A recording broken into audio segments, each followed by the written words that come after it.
제가 정말 우리 개신교회가 대단한 교회라는 것을 한 번 더 느끼는 것 같습니다. 이 새가족 교육을 하는데 어느 교회에서 새가족을 이렇게 늦게까지 남겨놓고 특송까지 시키겠습니까? 저도 그래서 야, 이 시작부터 아주 강력하구나. 우리 개신교회가 정말 이 시작부터 우리 하나님 앞에 정말 강력한 보석이 되라고 우리 새가족분들을 이렇게 하는구나. 또 우리 새가족분들도 잘 시간을 내어주시고 또 마음을 내어주시고 이 자리 가운데서 하는 그 모습이 너무 아름답고, 또 제가 가만히 이렇게 지켜보니까 서인영 권사님부터 막 이렇게 박수치기 시작하는데, 그게 사실 박자 맞추려고 치는 게 아니잖아요. 응원이 되고 나도 그리고 동참하고 싶고 하나님께 감사하기도 하고 그 마음들이 어우러져서 이 박수치는 모습들을 보니까 정말 하나님께서 기뻐하시는 자리가 분명하구나. 저는 앉아 있을 때부터 정말 그 마음들이 들었습니다. 네. 오늘 제가 공교롭게도요, 계속해서 원래 제가 하던 창세기 본문이 있어서 오늘 본문이 있는데, 이게 새가족 수료식인데 제가 소돔의 죄악이라는 걸 가지고 올라왔습니다. 그래서 장로님께서도 소개하시는데 조금 주춤하시더라고요. 이렇게 주춤하시면서. 근데 저도 이것을 할 때 돼서 하는 게 아니라 하나님께서 주신 본문이구나라는 것을 보면서 느꼈습니다. 이게 새가족이나 기존에 있는 성도님들이나 우리가 이것을 분명히 알고 나아가야 될 방향이 분명히 이 말씀 가운데 기록되었구나라는 있는 것을 저는 말씀을 보면서 느꼈습니다. 그것을 같이 성령 하나님 안에서 나누는 귀한 시간 되길 원합니다. 하나님께서는요, 이 갈대아 우르라는 지역에서 이 아브라함을 택하시고 부르셔서 이 적과 꿀이 흐르는 그 가나안 땅으로 옮겨가고 계십니다. 아브라함을 택하시고 부르셨습니다. 아브라함은 그저 따르는 것밖에 할 수 없었습니다. 부르심에 반응한다는 거 사실 굉장히 어려운 일입니다. 우리도 알겠지만 주님, 제 기도에 제 뭐에 응답해 주세요. 근데 응답하면 우리 반응합니까? 응답했는데 이게 내가 원하는 게 아닐 수도 있고 그러지 않습니까? 사실 이 아브라함도 분명히 그랬을 것입니다. 그가 익숙했던 그 본과 친척, 그 아비의 집을 떠나서 그 먼 길 간다는 게 쉬운 일입니까? 그 아내와 그리고 다른 모든 가축들과 모든 것들을 다 데리고 나온다는 게 정말 그게 쉬운 일이 아닙니다. 그래서 어느 것 하나 정말 쉽지 않음에도 불구하고요, 이 아브라함은 하나님의 말씀을 따라서 나아가기 시작했습니다. 우리도 알겠지만 이 믿음의 여정이라는 것 쉽게 되는 거 아무것도 없습니다. 우리도 예수 그리스도를 믿고 지금의 우리의 삶도 사실 믿음의 여정이지 않습니까? 어느 것 하나 내 마음과 내 뜻대로 되는 게 있습니까? 하나도 없어요. 정말 그게 있는 게 자꾸 내 뜻대로 되잖아요. 그럼 교회 안 나와요. 제가 아는 분들도 그렇습니다. 결국 내 뜻대로 되고 내가 원하는 대로만 되면 결국이 잘 돼서 교회 안 나오더라고요. 하나님께서 원하시는 방향은 분명 그것이 아닙니다. 그 안에서, 그 여정 안에서 믿음을 지켜내는 것, 그 안에서 하나님과 교제하는 것, 결국에는 모든 것들을 하나님께 의지하는 것이 하나님께서 바라시는 것이죠. 이 객관적으로 한번 봐도요, 이 아브라함이 이방 민족들과 비교해서 가야 할 그 가나안 땅의 그 민족들과 비교해서도요, 굉장히 어려운 상황이었습니다. 첫 시작이지 않습니까? 그렇기에 아브라함은 이 가나안 땅의 강대한 민족들에 비해서 너무나 작고 약소한 그런 부족 국가였습니다. 국가라고 하기도 그렇죠. 한 일가족, 한 가족이지 한 부족밖에 되지 않았습니다. 그리고 엎친 데 덮친 격으로 피해가 처음에 갔을 때 그 가나안 땅 거민들이 무서워서 자꾸만 피해서 여기 도망가는데, 근데 엎친 데 덮친 격으로 가는 곳마다 뭐가 일어납니까? 기근이 일어나요. 먹고 살기가 힘들어집니다. 그러니까 결국 하나님의 말씀하신 그곳으로 가지 않고 가긴 가는데 어디로 가냐면 애굽 땅으로 가버리게 됩니다. 우리가 지난번에 그걸 나눴었죠. 애굽 땅에 가서도 참 쉽지 않은 일들이 있었지만 결국에는 하나님 앞에 예배자로 섰다라고 지금까지 말씀을 전했습니다. 자, 그러면요, 우리가 한번 좀 생각해 볼 게 있습니다. 이런 것들을 봤을 때 이 아브라함 의인입니까? 의인이 아닙니까? 어떻게 생각하시나요? 의인이라고 생각하시나요? 의인이 아니라 의인이라고 생각하시면 고개 이렇게 한번 이렇게 손 들면 힘드니까 거기가 이렇게 네, 그렇습니다. 우리는요, 의인이라고 생각합니다. 우리가 계속 보면요, 그가 어떻게 하나님과 교제하는지 또 그 과정 가운데서 힘들지만 어떻게 나아가는지 보면서 이 사람 의인이구나라고 여깁니다. 근데 중요한 건 우리의 판단이 그래서 의인이라는 게 아니라 우리는 반드시 기억해야 될 것이 항상 성경을 보아야 합니다. 그가 잘 살아서가 아니라 성경이 그를 의인이라고 주장하고 있기 때문에 그가 의인인 것입니다. 창세기 15장 6절을 보면요, 이렇게 적혀 있습니다. 아브람이 여호와를 믿으니 여호와께서 이를 그의 의로 여기시고 그의 믿음을 의로 여기셨습니다. 그래서 의인이라고 칭함을 받는 것이죠. 아브라함은 여호와의 말씀을 철석같이 믿었고 하나님은 이것을 그의 의로 여겨서 의인 삼아 주셨습니다. 자, 그러면요, 오늘 우리가 소돔의 죄악이라고 하면서 이제 소돔에 대해서 같이 읽었지 않습니까? 본문을. 그러면 이 소돔에 나오는 사람 누가 있습니까? 소돔에 많은 주민들도 있겠지만 바로 조카 롯이 있습니다. 이 아브라함의 조카 롯이라는 사람이 이 소돔과 고모라 땅에 있습니다. 그럼 또 우리가 생각해 봐야 될 거 있는데, 그러면 아브라함은 의인인 거 알겠습니다. 그러면 조카 롯은 의인입니까? 의인이 아닙니까? 의인이라고 생각하시면 고개 이렇게. 아니다. 그러면 이렇게. 아닌 분들도 있고 의인이라 생각하시는 분들도 있고 그런 것 같습니다. 근데 좀 헷갈리죠. 사실 아브라함은 그래도 우리가 딱 보면 좀 고개를 끄덕일만 하잖아요. 근데 조카 롯 잘 모르겠다 이런 생각이 들 겁니다. 저도 이 본문을 처음 접할 때 그런 마음이 들었습니다. 아니, 이 조카 롯은 의인인가? 조카 롯은 그럼 의인인가? 이러한 생각이 들었죠. 이게 너무나 궁금했습니다. 왜냐면요, 이 조카 롯도요, 아브라함이 본가 친척 아비의 집을 떠나올 때부터 함께 했던 사람이기 때문에 그렇습니다. 창세기 12장 5절에 이렇게 적혀 있는데요. 아브라함이 그의 아내 사레와 조카 롯과 하란에서 모은 모든 소유와 얻은 사람들을 이끌고 가나안 땅으로 가려고 떠나서 마침내 가나안 땅에 들어갔더라. 아내 사레뿐만 아니라 조카 롯도 같이 떠났습니다. 처음 떠날 때부터 함께 했고 그 어려움을 같이 했습니다. 그렇죠? 아브라함이 정말 가나안 거민들을 피해 다닐 때도, 그 기근 가운데 있을 때도, 그리고 애굽 땅 가운데 있을 때도 같이 했어요. 하나님의 은혜를 같이 맛봤습니다. 근데 우리는 딱 느끼는 거죠. 아브라함은 딱 봤을 때부터 의인인 것 같은데 조카 롯은 의인인가 아닌가 긴가민가함이 우리의 마음 가운데 있습니다. 근데요, 성경을 보면요, 의인이라고 이야기하고 있습니다. 제가 아까도 말씀드렸다시피 우리의 생각과 우리 뜻대로 얘는 의인이야, 얘는 아니야 이렇게 보는 게 아니라 성경이 뭐라고 이야기하느냐가 너무나 중요합니다. 베드로후서 2장 6절과 7절에서는요, 이렇게 적혀 있습니다. 소돔과 고모라 성을 멸망하기로 정하여 죄가 되게 하사 후세에 경건하지 아니할 자들에게 본을 삼으셨으며 무법한 자들의 음란한 행실로 말미암아 고통당하는 의로운 롯을 건지셨으니 라고 이야기하고 있습니다. 성경은요, 이 롯을요, 의롭다 칭하고 있습니다. 롯은 분명히 의인인 것이죠. 지금으로 따지면 그리스도인입니다. 우리도 동일해요. 이 롯과 아브라함과 동일합니다. 근데요, 왜 우리가 아브라함처럼 한 번에 요놈 의인이다 이렇게 생각하지 못했을까요?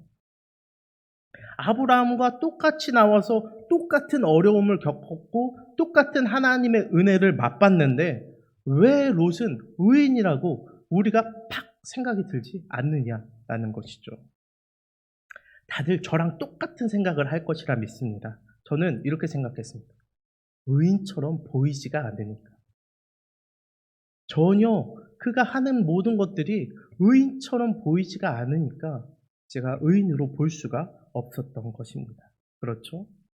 지금으로 따지자면 그리스도인이지만 그리스도인처럼 살아가지 않기 때문에 우리가 단번에 이 사람 의인이다 라고 보지 못했던 것입니다. 롯은 아브라함의 곁에서 아브라함과 똑같이 여호와 하나님을 경험했고 직접적이진 않더라도 그는 분명 간접적으로라도 하나님을 알고 있었습니다. 그러나 막상 그의 선택은 여전히 세상 사람들과 동일했습니다. 자신의 눈과 자신의 안목과 자신의 생각을 의지하여서 결국 땅을 선택할 때는 하나님께서 좋게 여기시는 땅을 버리고 그가 눈에 보기에도 좋아 보이고 마음에도 정말 풍족해 보이는 바로 소돔과 고모라 땅을 나아갔고 거기에서 이제 자리를 잡게 된 것이죠. 우리가 우리 스스로도 좀 돌아봐야 될 것이 있습니다. 우리가 신앙생활을 하는 것도요, 저는 동일하다고 여깁니다. 이러쿵 저러쿵 신앙생활에 대해서 많이 아는 것 같아 보이고 잘하는 것 같아 보이고 그래도 결국 그 사람이 어디에 마음을 많이 쓰고 어디에 시간을 많이 쓰고 어디에 물질을 많이 쓰고 어디에 마음을 두고 살아가는지를 보면 그 사람의 믿음이 어디에 있는지 우리는 가늠해 볼 수 있는 것이죠. 물론 행함이 우리의 믿음을 대변하지 않습니다. 꼭 우리의 행동이 그 믿음을 대변하는 것은 아닙니다. 근데 중요한 것은 야고보서에서도 분명히 이야기하듯이 행함이 없는 믿음은 죽은 믿음이라고 할 수 있는 것이죠. 사실 아브라함의 조카 롯도요, 이 성경에는 나와 있지는 않지만 그 마음 가운데 분명 많은 갈등이 있었을 것입니다. 제가 왜 그렇게 생각하냐면 성경이 그를 의인이라고 칭했기 때문에 그렇습니다. 그냥 좋아서만 그 길을 간 건 아니라는 거예요. 예수 그리스도를 믿는 사람들은 왜냐하면 의인이라는 사람들은 왜냐하면 그 마음 가운데 누구나 하나님의 그 영, 예수 그리스도의 영, 성령을 가지고 있기 때문에 그렇습니다. 그 성령님께서 우리의 마음 가운데 거하사 우리의 마음 가운데 내주하시고 우리의 선한 양심과 선한 마음과 선한 것들을 분별할 수 있는 힘을 우리에게 주기 때문에 어떠한 죄를 바라보거나 어떠한 하나님께서 보시기에 원치 않는 것들을 바라볼 때에 분명히 그 마음 가운데 갈등이 찾아올 수밖에 없습니다. 그렇기에 그도 분명 하나님을 믿는 사람으로서 그 첫 마음은 안 그랬을 것이다 라는 것이죠. 우리나라에 근데 금묵자흑이라는 말이 있습니다. 저보다도 더 잘 아실 텐데요. 검은 먹을 가까이 하면 할수록 자신도 모르게 거먹게 된다라는 것이죠. 제가 원치 않더라도 그것을 가까이 하면 신압으로 내가 알지도 못하는 사이에 조금씩 검어진다라는 것입니다. 롯도 그런 것 같습니다. 의인이었습니다. 의인이 되었습니다. 아브라함 곁에 있을 때에는 그래도 하나님과 가까이 하는 것 같아 보였습니다. 그러나 그가 소돔과 고모라 땅으로 가버리자 그는 점점 그 죄악에 조금씩 삼켜지기 시작했습니다. 베드로후서 2장 8절에는요 이렇게 기록하고 있습니다. 이는 이 의인이 그들 중에 거하여 날마다 저 불법한 행실을 보고 들으므로 그 의로운 심령이 상함이라. 그렇죠. 제가 앞서 말했던 그 갈등이라는 것이 이 의로운 심령이 상함으로 생기는 것이었어요. 의로운 심령이 상했다. 이게 무슨 말일까요? 상함이라는 말은 원어로 에바사니젠이라고 합니다. 이 말은 괴롭히다, 고통을 당하다라는 뜻입니다. 의로운 이 롯뿐만 아니라 그 안에서 내주하시는 성령님, 그것들이 그 모든 것이 그 죄악으로 인해서 자꾸만 그것을 보는 것도 참 마음에 어려움이 있고 우리도 그렇지 않습니까? 죄라는 것을 우리가 여기면은 그것을 보는 것도 마음에 어려움이 있고 그리고 그것을 행한다면은 더 큰 죄책감이 우리에게 다가옵니다. 그것처럼 그 의로운 심령이 죄악으로 인해서 계속해서 고통받고 있다라고 이야기하고 있는 것이죠. 근데 문제는요, 그겁니다. 그렇게 고통받고 있으면 아프면은 안 하면 되잖아요. 아프면 떠나면 되는 거 아닙니까? 근데 롯은 그렇게 하지 못했습니다. 롯은 날마다 죄악된 생활에 빠진 이 소돔과 고모라 성의 백성들을 대하면서 겉으로는 괜찮은 척 하더라도 그 마음 가운데 계속해서 그 의로운 심령이 상하고 있었습니다. 근데 그것을 떠났으면 됐는데 전혀 떠나질 못했습니다. 왜냐하면 그 사람도 자기도 모르는 사이에 점점 그 소돔과 고모라 성 가운데 그 죄악이 넘쳐나는 그곳에 자기의 믿음을 뿌리박고 있었기 때문입니다. 오늘 읽은 본문 처음을 보면요, 두 천사가 올 때 그는 소돔 성문에 앉아 있었다. 롯이 소돔 성문에 앉아 있었다라고 이야기합니다. 당시 고대 중동 사회에서 이 성문은 공공 집회가 열리거나 법적인 논쟁이 생겼을 때 재판하는 장소였습니다. 일상적으로 장로들이나 그 도시의 가장 유력한 자들이 앉아 있는 곳이 바로 성문이었습니다. 롯이 성문에 있었던 사실을 모아서 그가 그 사회에서 상당한 지위를 갖고 있었다라는 것이죠. 소돔과 고모라 성에서 상당한 유지가 되어 있었다라는 것입니다. 그렇기 때문에 이 소돔 사람들이 나중에 이 그 천사들을 요구하면서 뭐라고 이야기합니까? 너가 우리의 법관이 되려 하느냐. 그만큼이나 이 사람이 유지로서 그 자리에 자리를 잡았다라는 것이죠. 하나님께서는 그럼에도 불구하고 그 롯을 구원하시기 위하여 이 소돔으로 향하십니다. 사실 아브라함의 부탁대로 의인이 10명만 있었더라도 하나님께서는 이 소돔으로 향할 필요가 전혀 없으셨습니다. 왜냐하면 그랬으면 소돔이 구원받았기 때문에 그렇습니다. 그러나 의인 10명이 없어서 의인 롯을 망할 그 도시에서 구원하시려고 하나님께서 두 천사를 보내십니다.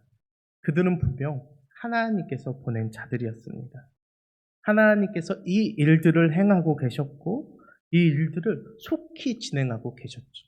그 점심때쯤에 그 아브라함과 하나님이 만났지 않습니까? 그리고 나서 그 모든 대접을 받으시고 그리고 나서 이 소돔 땅으로 출발을 하는데 그 저녁이 되기 전에 지금 당도하게 된 것입니다. 이 말은 제가 이 지도를 찾아봤습니다. 이 신학학자들이 이 소돔이라는 곳이 이 아브라함이 있던 곳과 어느 정도의 거리가 있는가 예측한 곳이 있습니다. 그러면 그 중동에 있는 그 사해라는 곳 북쪽이나 이 남쪽에 있었을 걸로 예상하는데 적어도 40km에서 60km가 되는 거리라는 것이죠. 결코 사람의 힘으로 갈 수 없는 거리를 너무나 빠른 시간 안에 그때는 뭐 차도 없고 뭐 도로가 포장되어 있겠습니까? 그런 것도 아닌데 그 사이에 도착했다는 건 이것은 분명 하나님의 역사하심으로 바라보아야 한다라고 이야기하는 것이죠. 그리고 이게 이토록 빠르게 진행이 되었다는 것은 하나님께서 그 소돔 땅의 멸망과 그리고 소돔에 있는 이 롯을 구원할 계획이 속히 진행되고 있다라는 것을 드러내고 있는 것입니다. 거기에 맞춰서 이 롯도요, 그 두 천사를 대접하면서 빵을 굽는데 무교병의 빵을 굽습니다. 무교병이라는 말은 이스트를 넣지 않은 빵, 부풀리지 않은 빵을 이야기합니다. 속히 빠르게 대접하기 위해서 그렇게 한 것이죠. 그럼에도 불구하고 소돔과 고모라는 결국 종말의 때를 맞이합니다. 그들이 무슨 죄가 있어서 종말하는 겁니까? 특별히 그들의 죄악 중에서 가장 두드러졌던 것은 이 음란의 죄입니다. 성경은 이 소돔이 음란의 죄를 가지고 있다고 유다서 1장에서 분명히 이야기하고 있습니다. 더군다나 오늘 말씀에서만 보아도 4절에서 5절에 보면은 그 천사들을 데려와라. 우리가 그들과 상관하겠다라고 이야기하는데 소돔 사람들 노소를 막론하고 나이가 많은 사람이나 나이가 어린 사람이나 누구나 막론하고 다 그 앞에 모여서 관계하겠다고 지금 이야기하고 있는 것입니다. 여기서 이 관계한다는 말이 또 어디서 나오냐면 사사기에서 또 등장을 하는데요. 이 사사기에서 뭐 할 때 또 이 말이 등장하냐면 동성애를 가리킬 때, 동성애에 대해서 이야기할 때 이 관계한다라는 단어가 등장합니다. 그래서 소돔의 음란, 거기에다가 지금 나타나는 것은 더욱더 악질적인 이 동성애에 대한 부분들이 분명히 이 소돔 성 가운데 하나님께서 그 두 천사를 보내신 그 가운데서도 지금 일어나고 있다라는 것이죠. 근데 정말 중요한 것은 이것입니다. 그 죄악은 어차피 망할 것이에요. 근데 롯의 선택이 여전히 의인 같지가 않다는 것입니다. 그 사람들이 남녀노소를 막론하고 왔을 때 이 롯이 그 천사를 지키기 위해서 지키는 것까진 좋았습니다. 근데 어떠한 행실을 합니까? 자신의 사랑하는 두 딸을 그 사람들에게 내어줍니다. 너희가 내 두 딸과 관계해라. 근데 이 사람은 건들지 마라. 어떻게 보면 의로워 보이지만 이것은 하나님께서 원치 않는 방법입니다. 아무리 천사라 하더라도 내 두 딸을 넘겨주는 것은 이거는 반인륜적이며 하나님의 뜻과는 전혀 상관이 없는 행동입니다. 근데 이러한 행동이 왜 나왔습니까? 소돔과 고모라의 그 죄악 가운데 롯도 이미 물들어져 버렸고 그들의 필요를 채우기 위해서 그들이 원하는 것을 던져주고 있는 것이지 않습니까? 그것이 불법한 것임에도 불구하고 말입니다. 우리가 오늘 말씀을 보면서 분명히 이것을 알아야 할 것입니다. 말씀은 마무리하겠습니다. 우리가 그리스도인으로 모두가 살아감을 믿습니다. 우리 새가족분들도 분명히 이 자리 가운데에서 그리스도인으로서 이 자리 가운데 계신 것을요, 저는 믿어요. 구원받은 백성으로서 하나님 나라에 들어갈 모든 분들인 것을 저는 반드시 믿습니다. 근데요, 이 땅 가운데서 우리가 이제는 소돔과 고모라와 같은 그 죄악된 것들을 버려버릴 필요가 분명히 있습니다. 이 땅을 살아가면서도 우리는 하나님 나라의 백성이라면, 우리가 구원받은 자라면, 의인이라면 우리가 똑같은 어려움을 겪고 똑같은 힘듦을 겪더라도 우리가 아브라함처럼 살아가야 될 것이지, 이 롯과 같이 소돔과 고모라 보기에 좋고 너무나 풍요로운 땅에 반해버려가지고 그 죄악 가운데 물들어서 의인이 거기서 계속해서 마음이 상해서 거기에 있는다면 그것은 분명히 문제가 있는 것이죠. 우리 개신교회 새가족으로 오셨다 하더라도 우리 이 자리 가운데에서 정말 주님 앞에 우리가 마음을 드리지 못하고 그러지 못한다면 분명히 또 저는 아무리 새가족이 귀하고 감사하고 요즘 같은 때에 얼마나 새가족이 귀하고 은혜가 됩니까? 그럼에도 불구하고 우리가 아무리 잘해줘도 세상 가운데 다시 향할 수 있는 것은 성경이 그것을 반증하고 있기 때문입니다. 또한 우리 개신교회 성도님들도 이 말씀 가운데 은혜가 있기를 원합니다. 우리도 아브라함과 같은 모습으로 그 곁에 서 있어야 됩니다.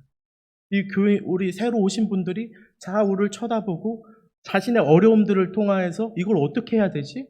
그래서 다른 성도님들께 묻고 하는데 이 사람도 롯이고 이 사람도 롯이면은 아브라함은 아무도 없으면은 무엇을 향해서 나아가겠습니까? 성경은 분명히 맹인이 그 길을 인도하지 못한다고 이야기하고 있습니다. 그렇기에 기존의 모든 성도들이나 우리 새가족분들이나 우리가 하나님 앞에 지금 아브라함이 멋있게 달려나간 것처럼 우리가 이 자리 가운데서 정말 결단하며 예배로서 나아가지만 그것 이상으로 우리의 모든 삶이 하나님께 온전히 드려지는 그러한 삶이 되기를 진심으로 바라고 기도합니다.